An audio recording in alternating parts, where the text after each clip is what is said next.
पश्चिम बंगाल में एसआईआर का विरोध करने वाली ममता बनर्जी और टीएमसी की लगातार एसआईआर पर खुल रही है पोल, क्योंकि अब खुद ही बांग्लादेशी आ रहे हैं कैमरे के सामने और बता रहे हैं कि कैसे वो आए पश्चिम बंगाल में और किस तरीके से वो डाल रहे हैं वोट और कैसे बनवाए गए हैं उनके द्वारा वोटर आईडी। जी हाँ, जहां एक तरफ पश्चिम बंगाल में एसआईआर की शुरुआत हो चुकी है, काफी ऐसे अवैध बांग्लादेशी हैं जिन्हें बॉर्डर से बीएसएफ के द्वारा पकड़ा गया है। और अब पश्चिम बंगाल से ऐसे मामले सामने आ रहे हैं जो सीधे तौर पर दिखा रहे हैं कि एसआईआर ने घुसपैठियों पर ममता बनर्जी की पोल खोल दी है कि किस तरीके से अवैध बांग्लादेशी पश्चिम बंगाल में एक बड़ी संख्या में बसे हुए हैं। जी हाँ, जिससे एसआईआर की उपयोगिता मुकम्मल तरीके से साबित हो रही है।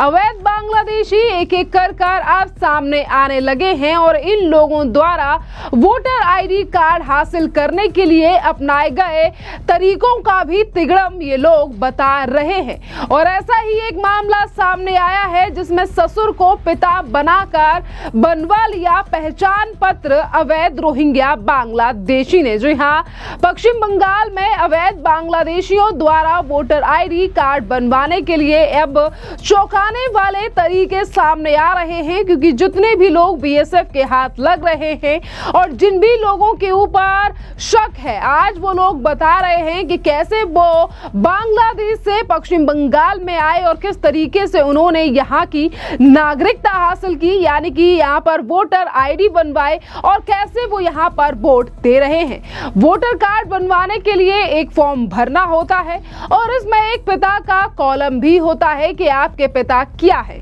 और बिना किसी वैलिड डॉक्यूमेंट के प्रदेश में रहने वाले एक बांग्लादेशी ने पिता वाले कॉलम में ससुर का नाम भर दिया और इसी तरीके से फर्जी तरीके से वोटर आईडी कार्ड बनवा लिया। आरोपी शख्स ने ससुर को ही अपना पिता बना डाला। खुलासा होने पर अब काफी ज्यादा हड़कंप मचा हुआ है और इस रैकेट में 2 लोगों का नाम सामने आया है और इन लोगों ने फर्जी तरीके से वोटर कार्ड बनवाने की बात को स्वीकार भी किया है। स्थानीय लोगों ने कुछ और पर भी ससुर बतौर पिता के तौर पर वोटर कार्ड बनवाने के आरोप में कई और लोग भी फंसे हैं। और देखिए, जिस व्यक्ति को आप स्क्रीन पर देख रहे हैं, इसका नाम है मोहम्मद मौला, जो कि 1990 में बांग्लादेश से आया था और पश्चिम बंगाल के श्री रामपुर में बस गया। एक लोकल औरत से शादी की और इसी ने अपना वोटर आईडी बनवाने के लिए अपने पिता की नाम की जगह पर अपने ससुर का नाम भर दिया। तो देखिए किस तरीके से नए नए पैतरे इन अवैध बांग्लादेशियों के द्वारा अपनाए गए हैं वोटर आईडी बनवाने के लिए, और अब ऐसे ही लोगों की पहचान की जा रही है एसआईआर के द्वारा, क्योंकि अब एसआईआर लगातार अवैध बांग्लादेशियों के पन्ने खोल रहा है। और अब सवाल उठ रहा है कि जब इस तरीके के लोगों को बाहर किया जाना चाहिए जो कि भारत के और पश्चिम बंगाल के लोगों के अधिकार को छीन रहे हैं, उनके नाम पर नौकरियां कर रहे हैं और उन्हीं के नाम पर तमाम चीजों की फायदे ले रहे हैं, तो ऐसे लोगों को बाहर निकाला जाना चाहिए। उसके बावजूद भी ममता बनर्जी और उनकी पार्टी लगातार एसआईआर का विरोध कर रही है। वहीं दूसरी तरफ भारतीय जनता पार्टी के एमएलए शंकर घोष ने ममता बनर्जी पर एसआईआर को लेकर बड़ा हमला बोला है और उन्होंने कहा है कि एसआईआर से डरती हैं ममता बनर्जी। सुनिए शंकर घोष का ये बयान। देखिए, सबसे बड़ी बात है हमारी चीफ मिनिस्टर, वो तो हैबिचुएटेड लायर है, तो इसीलिए जब उन्होंने इस तरह की गलत इल्जाम देते हैं, मुझे ऐसा लगता है कि ईसीआई को इन्वेस्टिगेट करना चाहिए उनके ही खिलाफ, क्योंकि हमारे देश में अभी 12 राज्यों में एसआईआर के काम चल रहा है। किसी भी राज्य में कोई ऐसी घटना की खबर नहीं है, लेकिन हमारे राज्य में हमारे चीफ मिनिस्टर बार बार ये कोशिश कर रहा है कि एसआईआर को कैसे टाला जाए। अब बिहार में एसआईआर हो गया, वोट भी हो गया, नया सरकार भी आने वाला है, और झूठ मूठ की इस तरह की आरोप करने वाला बात हमारे सीएम की बहुत पहले दिन की ये आदत है। 2009 से 2011 तक आप लोगों को पता है कि इस तरह से डेड बॉडी को लाकर कलकत्ता के राजपथ में इस तरह सुकून जैसा भलचर जैसा पॉलिटिक्स करने की उनकी आदत है। अब एसआईआर को बंद करने के लिए ऐसे बार बार करके गलत इल्जाम लगाना एक चीफ मिनिस्टर के चेयर पर बैठे हुए किसी भी लीडर को अच्छे शोभा नहीं देता। तो मैं चाहता हूं कि पानी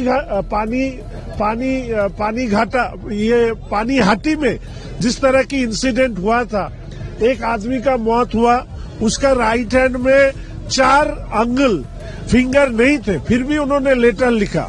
तो इस तरह से झूठ मूठ की आरोप लगाना और एक बार सिद्ध करता है कि ममता बनर्जी एसआईआर से डरता है और उनका डर इस तरह की एलिगेशन देकर लोगों को विभ्रांत करना यही उनका काम है।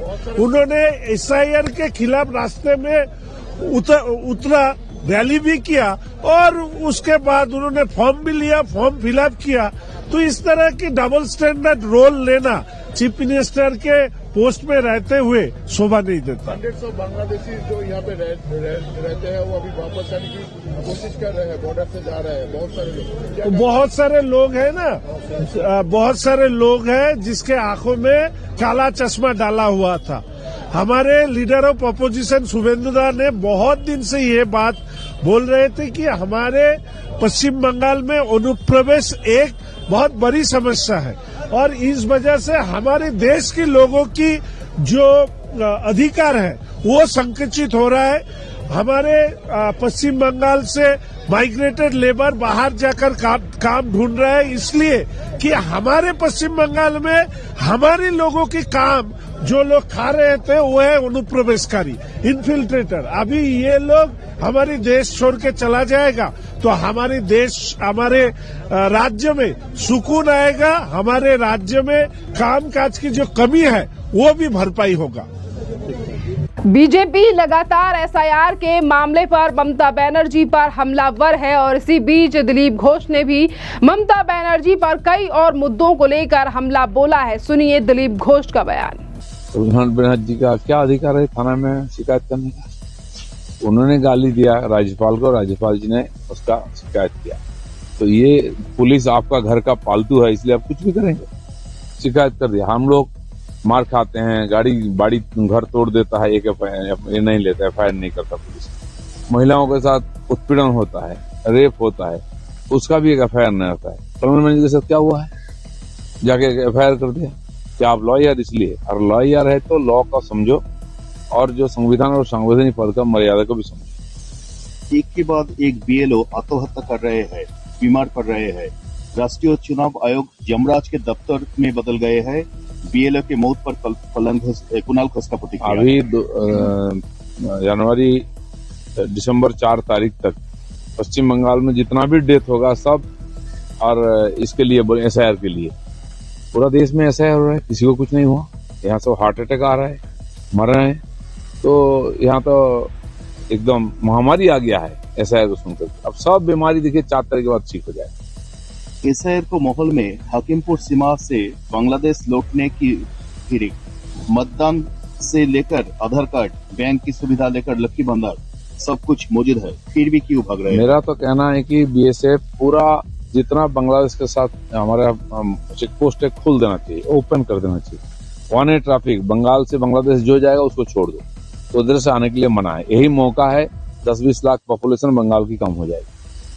तो देखिए, बिहार चुनाव के बाद अब लगातार पश्चिम बंगाल में एसआईआर को लेकर सवाल उठने लगा है। पश्चिम बंगाल की ममता बनर्जी सरकार सुप्रीम कोर्ट तक पहुंच चुकी है एसआईआर को रुकवाने के लिए और लगातार एसआईआर की टाइमिंग पर भी गंभीर सवाल उठा रहे हैं। तो वहीं दूसरी तरफ कहा जा रहा है कि हमारे वोटर्स का नाम काट दिया जाएगा। तो वहीं दूसरी तरफ बीजेपी का कहना है कि ये सिर्फ और सिर्फ ममता बनर्जी का डर है क्योंकि वो अवैध रोहिंग्या बांग्लादेशियों के नाम के कटने से काफी ज्यादा परेशान है। उन्हें डर है कि कहीं उनका जो अवैध वोट बैंक है वो ना चला जाए। अगर वो चला जाएगा तो ममता बनर्जी की सरकार कैसे वापस आएगी पश्चिम बंगाल में। और इन्हीं तमाम चीजों को लेकर जिस तरीके से पश्चिम बंगाल में आए दिन हत्या हो रही है, वहीं दूसरी तरफ तमाम आरोप लग रहे हैं ममता बनर्जी सरकार और पार्टी के ऊपर, और किस तरीके से भ्रष्टाचार को लेकर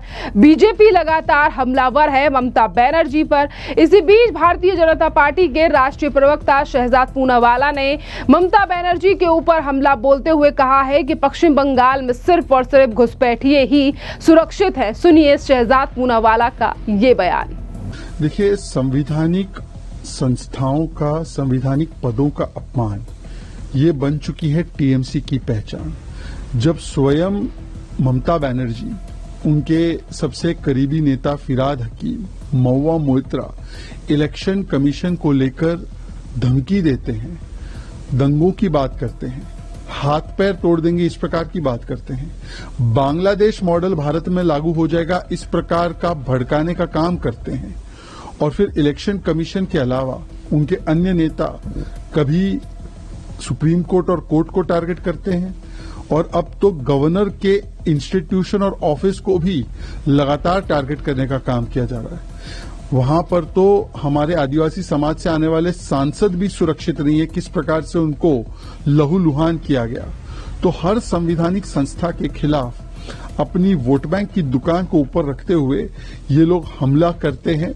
और पश्चिम बंगाल में केवल आज आतंकी, जिहादी और बलात्कारी सुरक्षित है, संवैधानिक संस्थाओं पर भी हमला होता है। पर जो संविधान की कॉपी लेकर भागते रहते हैं वो राहुल गांधी कुछ नहीं बोलते जब संवैधानिक संस्थाओं पर इतना बड़ा हमला होता है।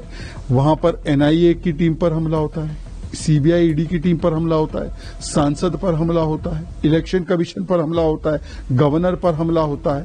पर संविधान बचाओ वाली मंडली आंख पर पट्टी बांधकर बैठी है।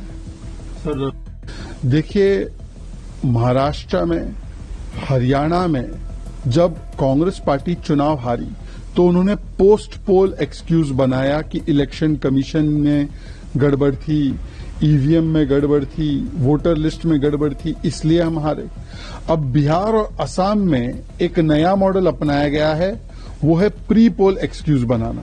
और इसीलिए जो कांग्रेस पार्टी महाराष्ट्र में एसआईआर की वकालत करती है वो असम और बंगाल में उसके खिलाफ बोलती है। जो कांग्रेस पार्टी 12 से 13 बार एसआईआर करा चुकी है 2014 से पहले, आज उसको एसआईआर खराब लगता है। जो कांग्रेस पार्टी वोट डिलीशन की बात तेलंगाना, मध्य प्रदेश, राजस्थान में लगातार करती है, आज जब एसआईआर एक्टिविटी होती है बिहार में और जब वोट डिलीट होते हैं और उसके खिलाफ कोई अपील उनके बीएलए फाइल नहीं करते, तो उसके ऊपर भी आज किस प्रकार से वो एक नैरेटिव तैयार करती है, डिस्टॉर्शन और डिसइंफॉर्मेशन करती है, ताकि डेफिसिट ऑफ ट्रस्ट क्रिएट किया जा सके संवैधानिक संस्थाओं पर। ये केवल और केवल बहाना है, अपने आप को हार से बचाना है। तो बंगाल से लेकर असम तक इंडिया अलायंस का एक ही फसाना है कि एसआईआर पे हमको निशाना करना है। ये केवल और केवल एक बहानेबाजी है। और अगर ये लोग सच में एसआईआर के खिलाफ है तो जब एसआईआर होती है तो सुप्रीम कोर्ट में जाते हैं, वहां पर कोई प्रमाण प्रस्तुत नहीं कर पाते कि गलत तरीके से वोट डिलीट हुए। ये केवल और केवल अपने आप को आने वाली हार से बचाने का एक नया एक्सक्यूज है।